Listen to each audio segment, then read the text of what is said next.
Rising Treasury yields have given jitters to Indian markets with FII exodus in September and October.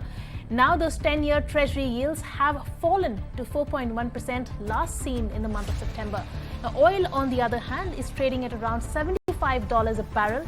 Well, any wonder then, Nifty has hit fresh highs this week. But where does the market go from here on, and what should be your strategy?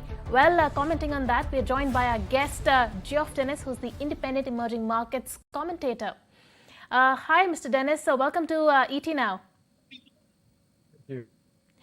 Well, to begin with, the yield on 10-year Treasury has dipped by more than 5 basis points to 4.1%. Now, that pushed the yield to a new low, going back to the early September.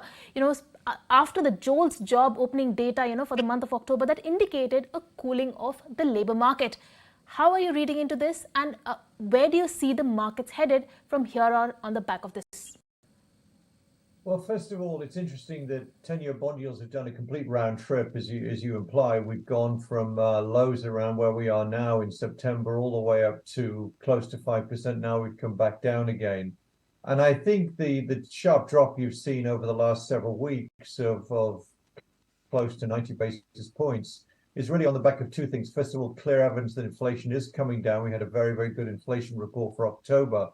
But also, as you mentioned, the JOLTS report there, indications that finally the labor market may be softening. And I think what that's leading to, as your viewers will know, is extreme hopes that the Fed is finished tightening and indeed may start to think about cutting fairly soon. I doubt that'll happen, by the way. I think the Fed is not going to cut interest rates probably until the second half of next year. Now, what it all means going is I think that this has been incredibly helpful for equities, not just Indian equity number, but I doubt we get much more downside at the moment in Treasury yields. I think we're probably going to settle down for a period of time.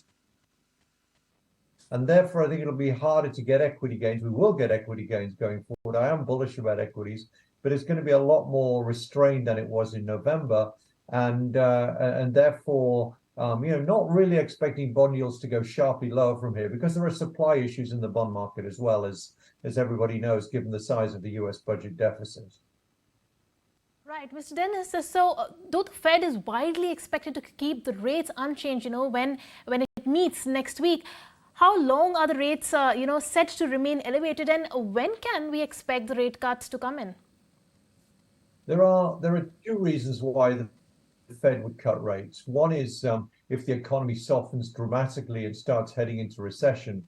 It's always good if you face a recession, interest rates at 5% plus, because you've got room to cut. And that is obviously one thing that would bring interest rates down fairly soon.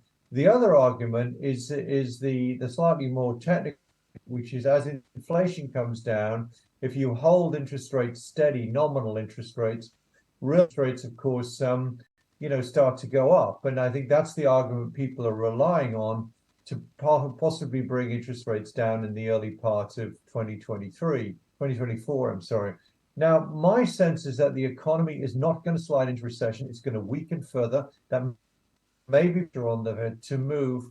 But I don't see there being a convincing argument for the Fed to cut rates until probably around the middle of the year next year, because don't forget the Fed's target is 2% inflation. They are very keen to get inflation down to actually 2%, not just around 2%.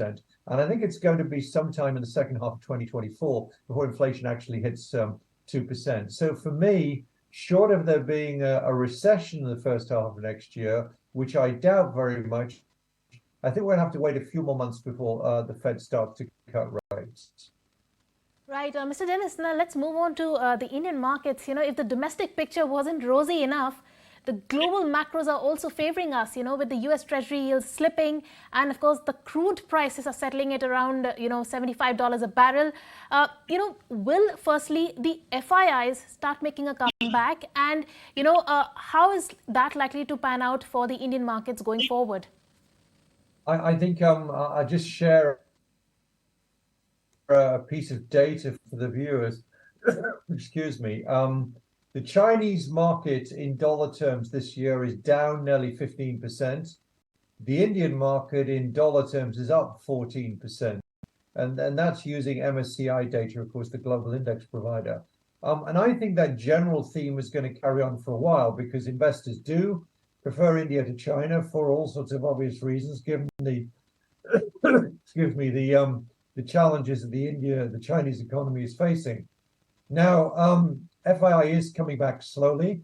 I think the slightly, should we say, disappointing or maybe flat performance of the rupee against the dollar, being very flat all year. The dollar's fluctuated a fair bit. The rupee hasn't moved, and certainly the rupee isn't particularly strong at the moment, and that may be causing FII money to be a little cautious. But at the end of the day, the outlook in India is extremely good.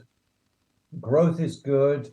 The inflation numbers are coming down. While we may not get a cut in interest rates at the next Indian Central Bank meeting, I think we will get a cut in interest rates before too long because real rates have turned nicely positive now. And the story is just good. The earnings growth. The issue with India, as ever, seemingly, is valuations. But I think you've had such a impressive comparison here between the strength of the Indian story in terms of Indian equities.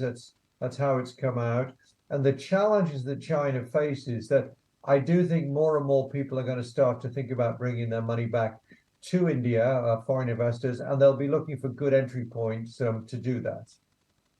Right, and also, Mr. Dennis, how should then one play this market? What should be one's strategy? I believe it's going to be with a lot of uncertainty about the global economy.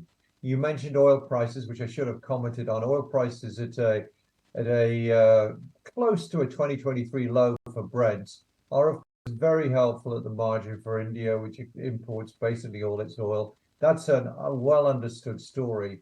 But I think if you look at the difficulty of the Chinese economy at the moment, and indeed a number of other economies which are softer than you like to see, particularly Europe, I don't think it makes a lot of sense to be chasing global cyclicals here. The Indian story is basically a domestic story, and I think there's an interest rate story to come with that, modest interest rate story from here, that is worth pointing out. So I'd like to look at the banks, some of the other high growth domestic sectors like technology and pharma. And then I think if you really believe that going forward for a couple of years, certainly, I think investors will want to be in some more conventional domestic sectors like consumer, for example. There is one other point which I should be mentioning, and that is, of course, the upcoming elections next year, probably in April or May.